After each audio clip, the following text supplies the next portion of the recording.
Hey, film gazers, Kat Patron here for the Film2GAZE podcast.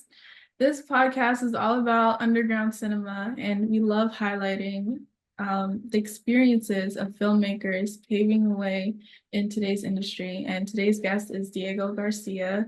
He's a writer, director, editor, and he recently just created a video essay on page2frame.com. But before you check that out, we're going to talk to him and chop it up.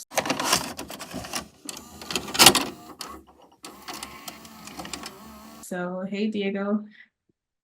Hi, Kat. I'm gonna pretend I didn't just talk to you like 5 minutes ago. Okay. We're Yes, talking for the first time now. Yeah. the Uh, first time right now, ever. This is the first time I'm ever speaking to you in general. ever. Ever, Nice ever. to meet No you. idea who you are. Nice to meet you. But how are you doing? Not bad, honestly. I can't. I was gonna find something to complain about, but I really can't, honestly. So pretty good, pretty good. I don't even know if you could say underground cinema. It's like below the barrel, sort of.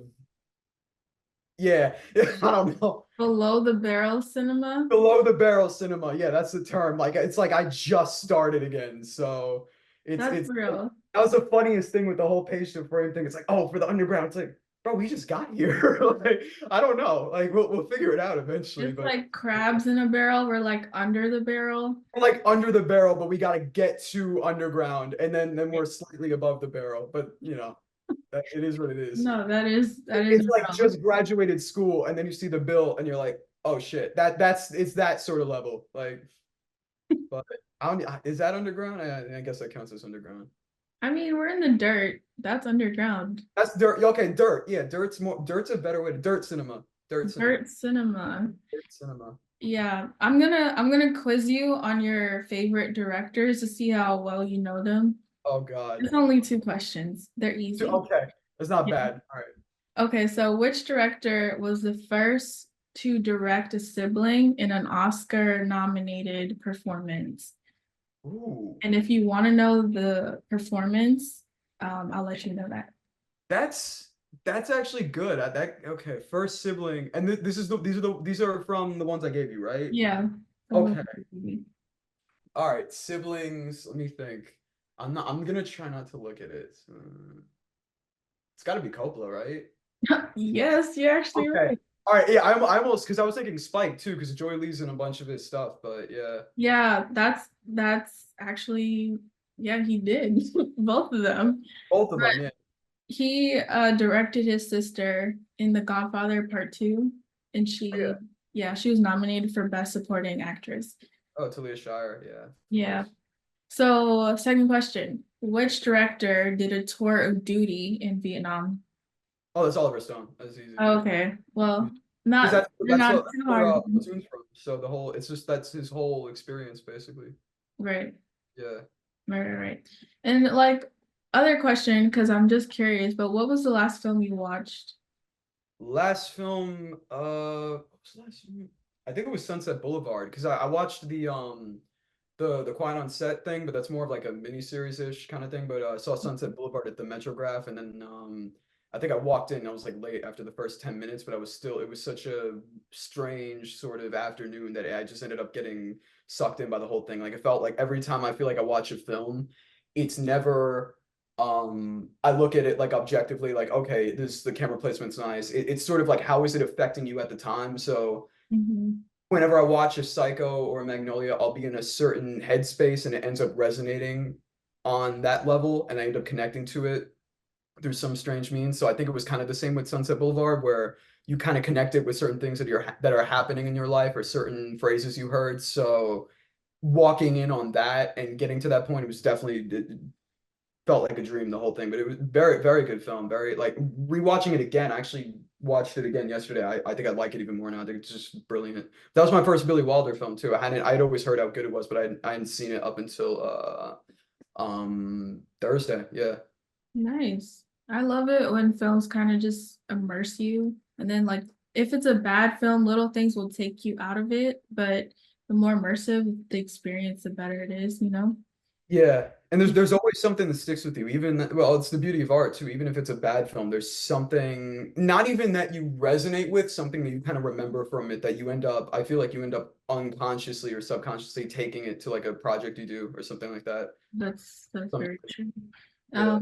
Is the films you watch like an inspiration to what you actually create or produce?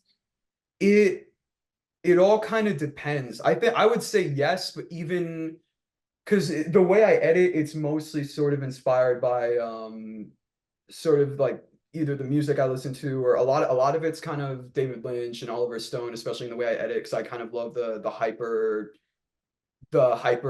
kinetic energy like all those films sort of carry. And I guess well, David Lynch more so the lucidness, and Oliver Stone sort of the constant cutting and the way he switches between shots and the music choices and all that. But even if it's a film from ages ago, I'll sort of remember like a line or two or the way a particular scene flowed because I'm not good with like specifically recounting it, but I remember just sort of the way it felt.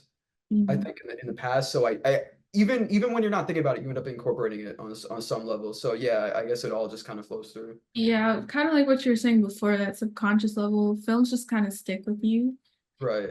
Yeah. And I love that you're talking about editing and the storytelling of editing. How did you develop that story-like style for your editing workflow, I guess? I don't even know how to really say, but Yeah, I guess workflow works. Like it fits close enough. Yeah. I guess specifically because I did a couple projects that I'm going to be releasing soon, but I guess for the video essay, it was more so. Um, I don't even know if you could really say there's a workflow to it. There's almost a thing of like I'll structure it all out with a script or whatever. Because when I did the digital memories thing, the toughest part of it was the script. That's what took the longest because I spent 3 days just going over it over and over and over again, trying to sit down and trying to get it done. Um, when it comes to editing, it's more so a thing of I feel like it's the thing I'm the most I'm not gonna say experienced with because that's not the word, but sort of easygoing with because I kind of just throw it at the wall and see what sticks. And sometimes it's just like I'll make a choice, and if it doesn't work, it's like, all right, scrap that, go back, and it just ends up feeling right at some point. Like it's even with the footage I used, it was just kind of me. I kind of wanted to tie it into the film at some point, but I ended up having stuff going on in my personal life, so I was constantly traveling around. I'd be in New York City, or I'd be in Pennsylvania, or I'd be in Jersey. So I just took out, either my phone camera or my camcorder, and I just kind of recorded what was there at the time and sort of shot it in a way that I really liked, or at least I thought had some interesting sort of flair to it, and just kind of made it work and just sort of turned it into my own story in the process. It's all kind of the way I make things, it ends up being like accidental, pretty much. Like the whole, even for the thesis film I did for school, I wrote that script like the night before the deadline.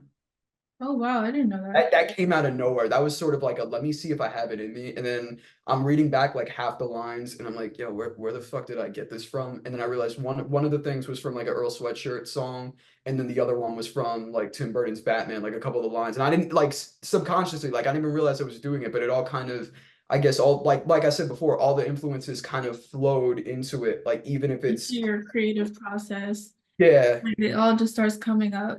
yeah, it all just starts kind of bellying up. Even Elijah noticed too. Like it was very interesting. But I guess that's kind of the way I enjoy working, where it's sort of not like not that you're taking the whole style with you, but you definitely take a little bit of influence with it. You pay homage to it in some regard.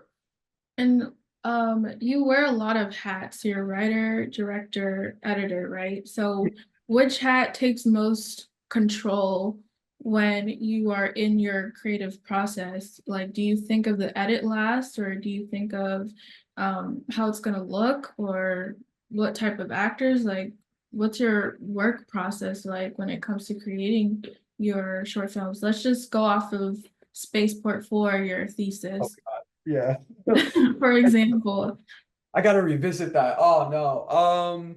When it came to that, I have to remember because so much of it was a blur, and I tried to repress it. Now I'm gonna try to open it back up. So whatever happens from here on out is your fault. I take blame. Thanks, Kat. No, it's fine. I tried looking at it. I think the mistake. I made with that film is that I was looking at it from the writing standpoint first and foremost, and I was still trying to that film, it was an interesting experience because it was the first time I'd ever had a crew that big. Because I had done a couple short films way before then. They were all garbage. Like I'll never release any of it. I deleted the couple I had. I still have them somewhere. Like when I make greatest shit I'll ever make in my life, that's when I'll put them out. Because just to show the growth. But Mhm. when I did all those films, I usually worked with like not even worked with. I had one or two people at my disposal. So it would be my roommate or someone I begged to do it from class, or my mother, or even, you know, my brother. But this was the first time I had a crew of like 30 to 40 people. And it's sort of like, Right. oh my God, this is such a huge gap and doing it in that amount of time. And I think I was still trying to figure out what to do as a director and everything. And it's like, yo, you're in charge now. You're calling all the shots. And then on top of that, you're trying to find yourself as a director and you think you got it figured out. And then because of the way the school functions, it's like, oh, we have to change this, or this can't go here, or we got to settle for this. It was a lot of, not that they didn't believe in it. I don't think they understood what I was kind of going for. Mhm. Let me just get rid of this notification real quick. Okay. I don't think they really understood what I was going for with the project, because I think the mistake I made was naming it Spaceport 4, because I was trying to go for more of like I was influenced by kind of the more like, I don't want to say darker sci-fi, but like the more grounded sort of films, like prison films a lot. So Alien 3 and the Fincher film and Midnight Express, the Alan Parker film, and even Paul Schrader. That's why there's so much narration with it, like the card counter specifically and all that, First Reformed. And I don't think, well, obviously Gonzalo and a couple other people got it, but like majority of the class, I don't think they really got it. So they heard the title Spaceport and they thought I was trying to do like a Star Wars kind of thing. So you're Yeah. trying to direct it as you can, and then you walk in and you just want a regular, like sort of crooked cop security outfit for this guy, and he walks in wearing a Star Wars cloak, and you want to just beat someone to death, and it's frustrating as hell. But this is like the one chance you have to get the shot. So I think it was more so I could have been a lot more on point with the communication, and I Mhm. should have fought for things a lot harder with the producers and professors, basically. I think that was it. And I didn't really start doing what I had to do and going ape shit and taking the reins and basically pulling a mutiny on my own set until like day 3, when it was like, oh, we can't get this shot, we have to compromise. And I said, no, we're inside, like we're getting it, you know what I mean? And I'm gonna find a way to compromise on it because we're finishing this sequence. But I think it was more so I think I was a little too indecisive, and I think I should have been more assertive, I think. But I think that's the writer more so was my standpoint at the time of doing that. And I wasn't even the editing thing. I just like I tossed it for so long, but now I think I got to take the reins as the editor and as the director more so to kind of finish it, because I do want to put it out, but it's definitely going to be a version that takes out a lot and it's kind of more in line with what I wanted. And I think because of what I've seen since then, so it's going to be a lot more. I was trying to go for Oliver Stone, had to settle for, well, not had to settle, but I realize now it should definitely be more in like a Chris Marker kind of direction, where it's a lot more like still images and stuff like that. But Interesting. but The then when kind of writer kind of took the front role. And when I think of the writers, like you kind of just want to be the introvert, but you still have to lead as the director. So you have to like switch at some point, and that switch happened on day 3 for you. yeah, the other thing, okay, now that I realize it, thanks for actually taking me through this, because I think the reason I had to stick to the writing thing, or at least the perspective of the writer, that was the only thing they didn't change. They didn't change the script at all. That was the one thing. If anyone could talk shit about it, no one ever complained like, "Hey, the script sucks" or "It's not good." That was the strength of the film. I think the problem was when it actually came time to film it, there were a lot of things that they had to compromise on, or we couldn't get the right actor for this part, or we can't get this set because the school won't allow it, so we have to settle for this. And it's like, oh, hey, we want to pull off this shot, we want to do like a Brian De Palma kind of thing, we want to use a projector and project. There was an idea I had for the that fight sequence towards the end, and me and Gonzalo wanted to do it so bad, and I'm pissed we didn't get to. While they're sort of tussling, it's the security guard character versus the main prisoner. That's kind of the heart of the story. He's fighting, he's choking him out with the rosary beads. We were gonna get a projector and put this old stock footage of a bullfighter and a bull like a matador going at it, basically like an old black and white sort of 50s footage from Nice. the Pathé Vault or something like that. And they basically said, no, it's too late, you can't do it. And I just remember being livid as hell with that. But you know, it is what it is. But I think it was more so, yeah, the writing, I think I had to stick to that because it was sort of my thing where it's like you're sort of bound into this psychosis. I don't know what that means, but it sounded cool. That was the only thing they didn't change. And so I kind of had to stick to that where it's like, all right, I'm looking at this from the writer now, you know? Well, maybe not necessarily have to stick to it, but you had to like break out of your comfort zone to Yeah, direct, you know? right. I remember there were certain shots I really wanted to get, like that thing, and then we kind of wanted to do like a De Palma like crane kind of shot, and they wouldn't let us pull that off either. And it's like not to be flashy or anything, but I think it would have given it more of an edge. I think it would have made it a little Yeah. bit less dull.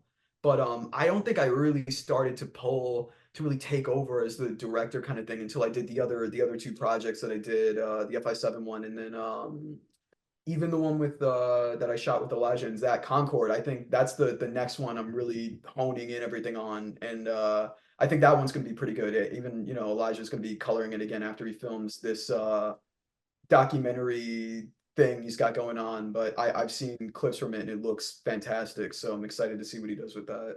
Nice. Yeah. I'm excited to see what you have going on next.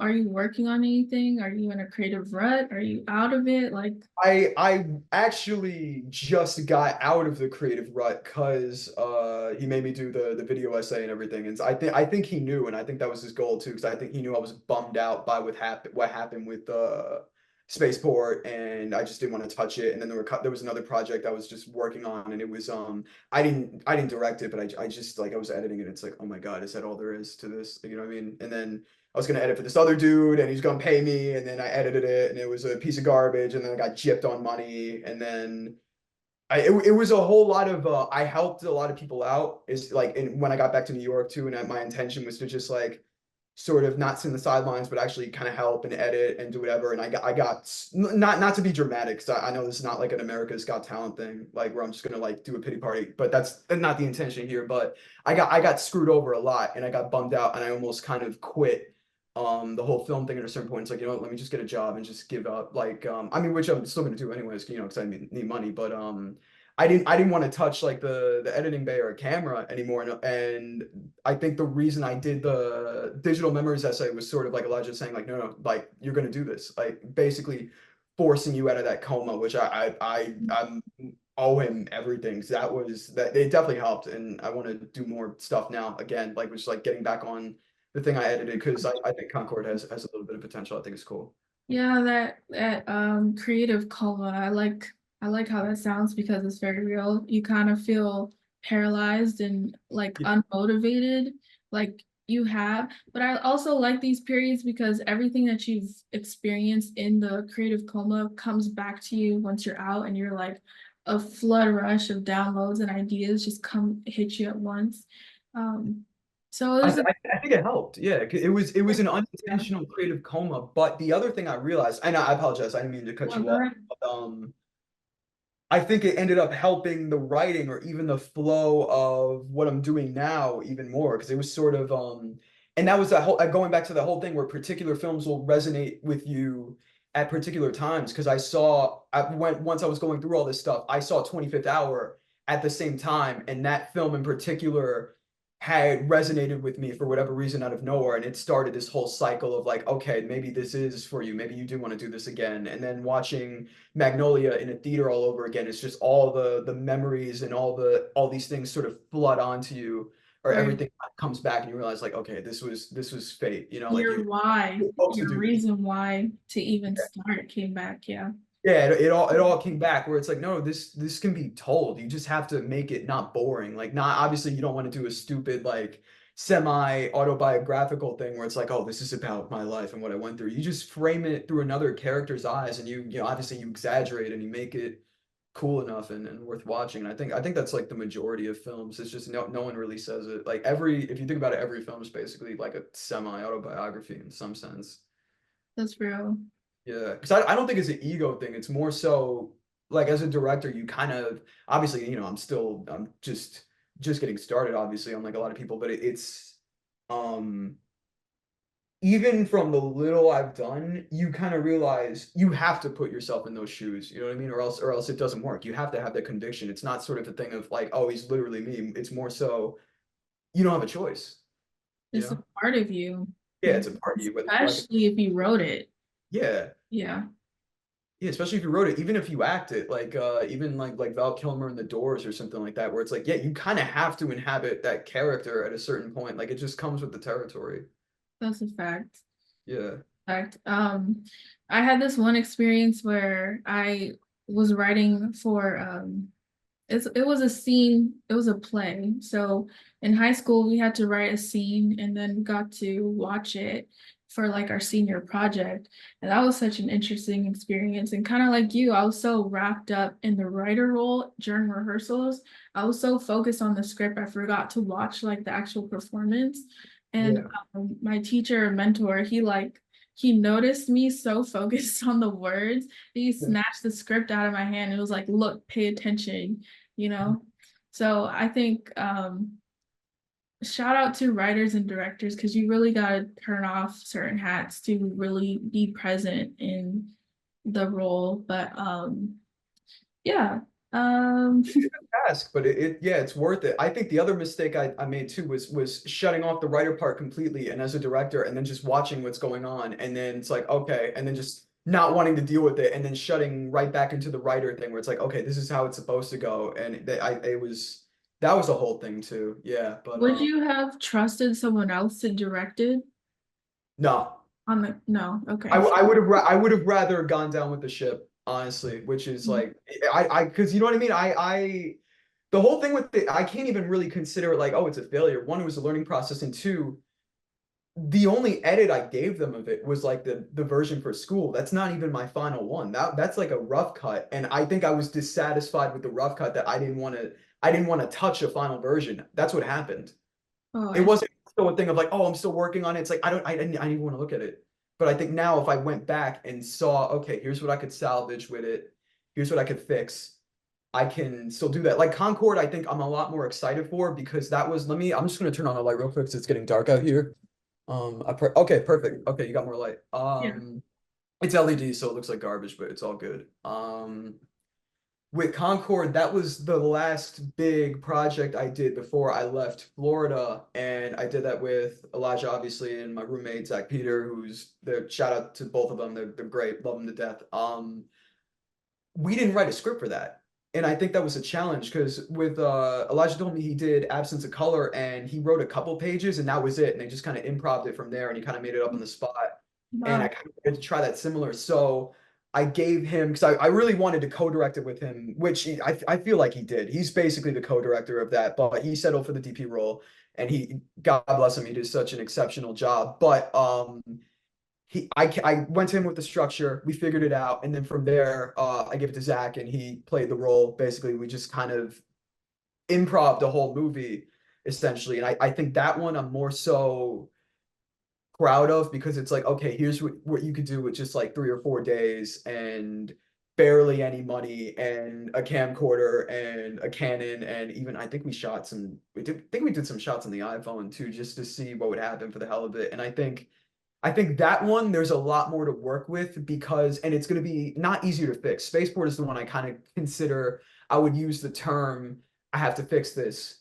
With Concord, it's more so how do we structure it? Like, how are you going to put it together? You're going to put narration over it? Where are you going to put the music? Where are you going to fit the storyline in? Because we didn't shoot it with dialogue. There are no lines in the film. So it's more so, what are you going to put in this that's going to give it that extra life and energy, basically. So it's That's more really cool. That leaves you room to play. And that's why I think I'm more excited to edit that because it's more yeah. so I can do whatever the hell I want with this. Where it's all the stuff we shot for Spaceport, it's kind of like I kind of have to work around this and kind of give myself room to play with it. Mhm. Hopefully, I could find something in it that allows me that. Gray Ox, I think, was more so. I wrote a script for it. It has lines and it has narration, but it's not really about anything.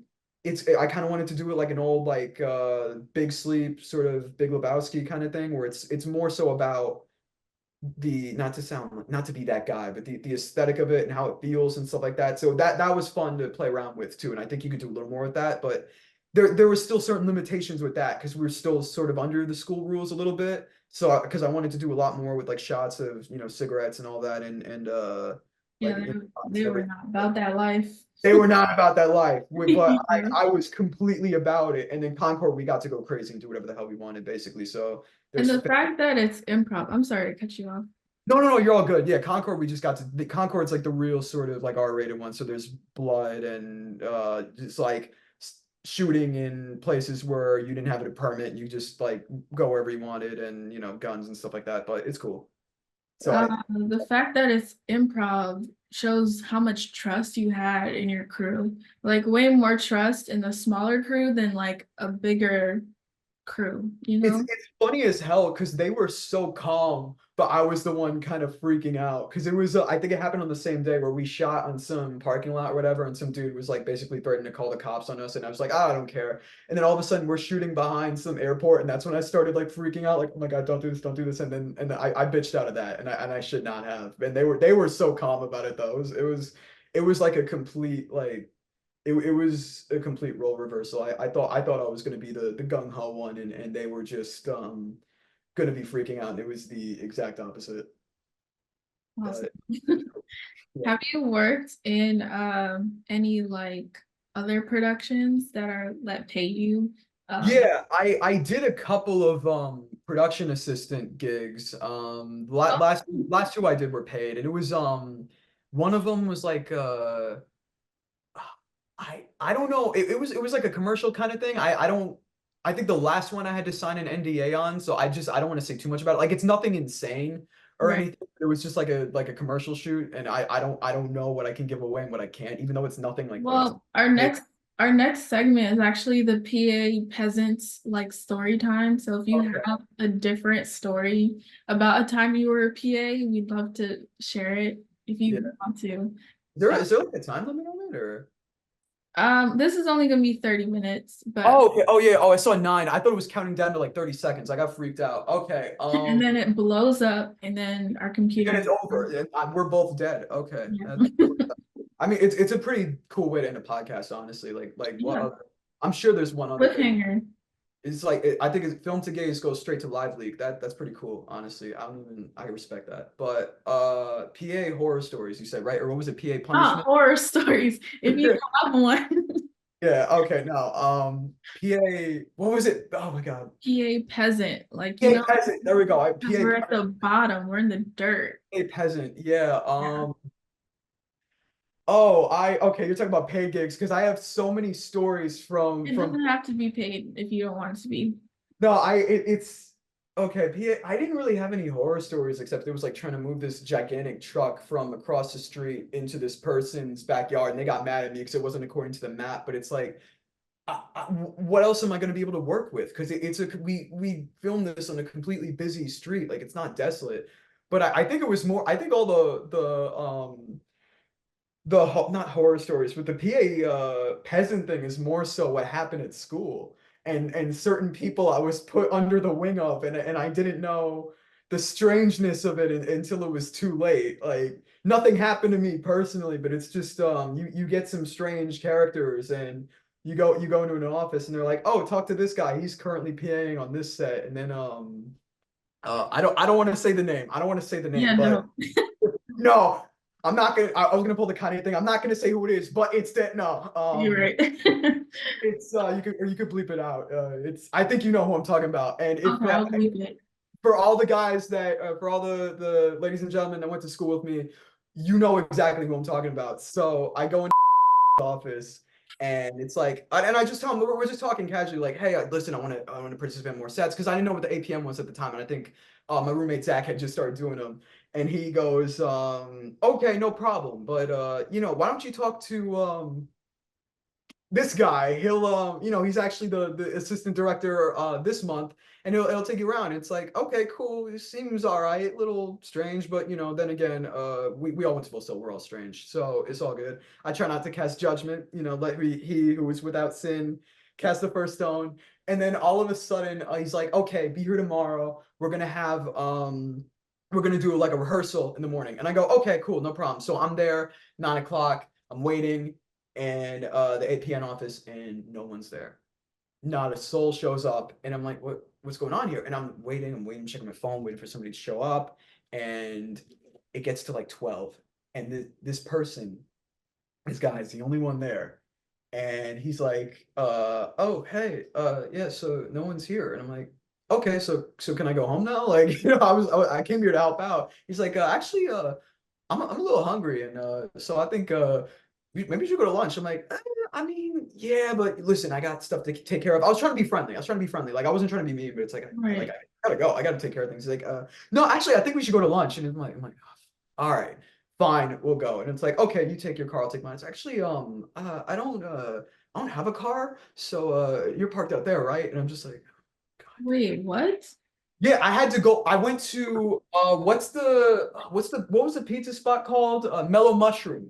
I went to Mellow Mushroom with this guy, and he's there, and he's just like, I don't know, he's just talking about his like personal life and his whole family situation, and I'm just like, okay, that's cool. Wait, didn't you just get swindled into I like just got lunch? swindled into going to lunch with this dude. That is so funny. And And it's like he gets like 3 beers, this gigantic ass pizza. I try to get like a modest like slice or two, and like a Yeah. little like Coke, just so I could get out of there quicker. And he's just Yeah. like, this film stuff's hard. Like he's talking to me like he's been in the game for years. Like I'm talking to Spike Lee or something. Like, man, the industry, it's just gonna beat you down, and you just got to get back up again and keep doing the dirty work. I'm like, Wow. you talking about? You're in school too. Like, it's acting like he's like a veteran of the industry. Like, I'm talking to an established producer or Wow. something. And then he's like, oh, hold on, excuse me, my sister's calling. I'm like, okay, no problem. So I'm just chilling there, and he's like, hey, I think yeah, everything's good. I'm just talking to my new friend and my new comrade here. And as he's saying this, he's making direct eye contact with me, and I'm just like, check, please, like, come on, like, no, hurry up, like I want to get out of here. And so the woman comes over with the check. He's like, he reads it, and it's like that totals like 57 something. So we both got stuff, and it's like a pretty expensive spot. And he's like, Don't tell me he makes you pay for it. he tried. I Oh, I think he tried. He's like, oh, it seems I forgot my card. Let me look. And it's like, yeah, damn right, you better look. So I'm not paying for your shit. It's not happening. And so I look in there, and luckily he finds it, fortunately. So we end up splitting it, thank God. And so he drives back, and he's like, hey, maybe you want to go see a movie? And he makes me stop in this like strange dine-in theater thing. And I think he was trying to convince me to see the League of Super Pets with him when that movie was out. what? Yeah, and he's like introducing himself to the manager of the theater too, and asking what the show times are. And I'm just like, oh God, no, like don't do this to me, bro. I want to get out of this. I And he can't was believe like, and he was said, there even okay, a set? yeah, and it's like, okay, he's like, all right, if we don't, and he's like, yeah, if we don't see that, we could always see Elvis. Elvis is 3 hours long. I'm not spending 3 more hours with this dude. And so, and that gives you the time frame of when it was too. So it was just like July of like 22, like around that, July, August. Right. So we drive back, and he's like, hey, yeah, we'll do this again sometime. Yeah, sure. And then I just drove away, and I don't think I ever called him again. Oh man. It was so That like guy really needed a friend. he needed no. There's because I was the only person he talked to, because I found out later on he was and I'm not saying who it is, but it's I heard he had some creepy demeanor with like women in the on the shoots and people and stuff like that. It was just Was everybody's got a story, but it was just like, was there ever a shoot to begin with though? Or did he just make that up? no, there was a shoot. There was a shoot, and he was the first AD on it. But for some reason, part of my French, I'm trying to keep it clean, because I know you got this whole thing. It was such a shit show that they didn't show up, but nobody showed up for the rehearsal. Oh damn. What Okay. happened? So they just filmed it and kind of went, it is what it is. But that was my first APN, and it was that was an experience. Yeah, for sure. I can't believe it. It's like there's other horror stories, but that's the funniest one by far, because I have, that's not even the first time I was introduced to him. So there was oh no, but if I say the rest of it, then it's gonna give it away though. But basically, No. Yeah, don't give the up. he was the head of one of the Christian clubs at the school.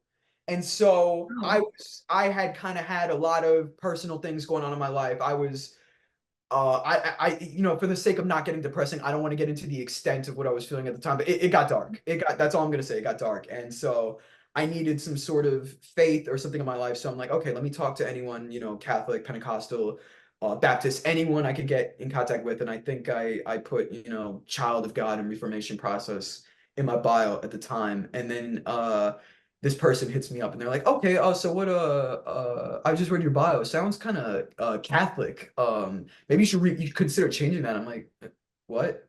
Like, okay, like this is kind of it wasn't even like, hey, how you doing? I see you're a man of God as well. It was so strange. He's like, and then he's like demeaning me basically for not being a specific denomination. And then 5 minutes later, he's like, hey, are you experienced with a camera at all? Like basically trying to ask me if I'd help in a short film. And then hmm. asking if I could hold a camera for 30 minutes, like on my shoulder, and asking if I had any experience with that, which is he didn't ask for a demo reel or anything. He just asked if I could hold a camera, which Anyone can hold a camera. I think yeah, I think that's what anyone can hold a camera. Yeah. So I remember what it was before we were rudely interrupted by the Zoom countdown. He said, I used the word reformed in my bio, and that's what pissed him off for whatever reason. That was pretty much the extent of it. And then he asked me if I knew how to hold a camera. So that was I have so many stories from school that now that I remember it's insane. There's a lot of stuff I try and block out too. Like my final project, I try and block that out because it was What cringe. happened to the final project? Like, did you guys have to do a documentary, a music video, or a short? I did I that was my project Actually, in I saw yours. yeah. Yours was really good. You had That like was the rough cut version of it. Actually, that's another one I'm going back to fix too. Although I'm not as pissed off with that one. It's just a couple tweaks here and there. But yeah, that one was really good. I appreciate it. But what though the worst class for me was the documentary class. That was hell. I will never I didn't even direct it, but whatever happened and everything in that time frame, and I just think the subject matter we did sucked, and the no disrespect to whoever was involved because I think it was a worthy cause, but the way it was approached and just the way it was set up and the way we went about it was just a nightmare. And it was the most difficult project I've ever had to edit. I was miserable that whole month. Mhm. Oh, but yeah, no, I thank God I didn't do a documentary for FI7. That would have been or torture or Yeah. music video too because a lot of the artists from but like you already know. Yeah, I chose documentary thinking it was gonna be the easiest. It wasn't. My documentary read like a video podcast, and they just roasted me for like a good 10 minutes, and I was just Ah, like, that's "Oh, not okay." cool. I was like, okay, no, I'll take it. I'll take any constructive criticism because I didn't understand the assignment, and that was clear. So I don't think anyone did. It was so open-ended that it was like, it what do we was. do? Like, But it's nah. a learning experience. It's a learning experience. I'm not gonna let him rip on Cat though. That's screwed up. That's not cool. Uh, it's all right. I knew one thing that I would change is that I needed a team. I worked by myself because I was working constantly and Yeah, trying to finish and graduate. So one thing I would change is having a team of people around me because I did everything by myself and it was trash. So yeah. what it is. That was the thing with this with the school too. Like, and I'm not trying to harp on like, oh, back in the day, da, da, da, da, da, even though it was only 2 years ago. If that whole your whole experience depends on like who you were paired up with. Yeah. That's what it comes down You to. Like for know. my first 2 years, it was hell. And then once I met Elijah, Miguel, Gonzalo, you, Tyson, That's a Abby, good group. and all those Yeah. people, damn good. Donovan, Aaron, Ashi. Yeah. Bosh, and oh my God, there were so many other people. Angel and Jason were there, but they'd always make it. Yeah. Damn And good, solid group, very solid group. solid group. Everyone was like on it. Everyone like really loved what they did. And that just makes a world of a difference. When you trust your crew, yeah. um, you can just walk in knowing that stuff's gonna be handled, and that's the best feeling. That's the best feeling. Or Yeah. not even that it was gonna be handled, even if it ended up being a disaster. Oh, Carolina too. Cause but that it was just it, Carol. yeah, Carol. It was just it was such a great group to like you wanted to hang out with them and you wanted even if it didn't end up That's panning, okay. just enjoy the experience. Like I wasn't I after like October, I can't say I was like miserable, even though like the first 2 years I was, because it just didn't get along with anybody. But I felt like majority of us were kind of on the same page, like not artistically, but just sort of in the goal and all that. And I think that was like the best part of it. Right. Yeah, Yeah, that's a fact. Well, right. I feel like that's a better end to this. A less disastrous outro, although I It missed really exploded though. it exploded, but that was a good. That's always that's I feel like every interview I've ever done or every the last podcast I was on, I'll spare you the details, but it ended in a similar explosion, disaster kind of manner. But that's Dang. why I kind of stopped doing things for a little bit too. But you know, but I that's how every project you do with me is gonna end. It's gonna be like chaotic, final and explosion. We're here for the vibes. Well, We're you're just here for the vibes, honestly, and you want to watch a disaster unfold, which is but it's fun. It's cool. Yeah. If you Yeah, want to see Diego's what is it, video essay, yeah, definitely we'll link it in the show notes. We'll link his social media. If you want to see more of his chaotic energy, he'll be on there doing something. But yeah. I just want to thank you again for being vulnerable about your process. Um, and it's very relatable because we're all trying to figure it out as well. But yeah, thank you for listening to the Film TA's podcast. We will catch you in the next one. Thank you for having me, Kat. Appreciate it. Yeah, for sure. Take care.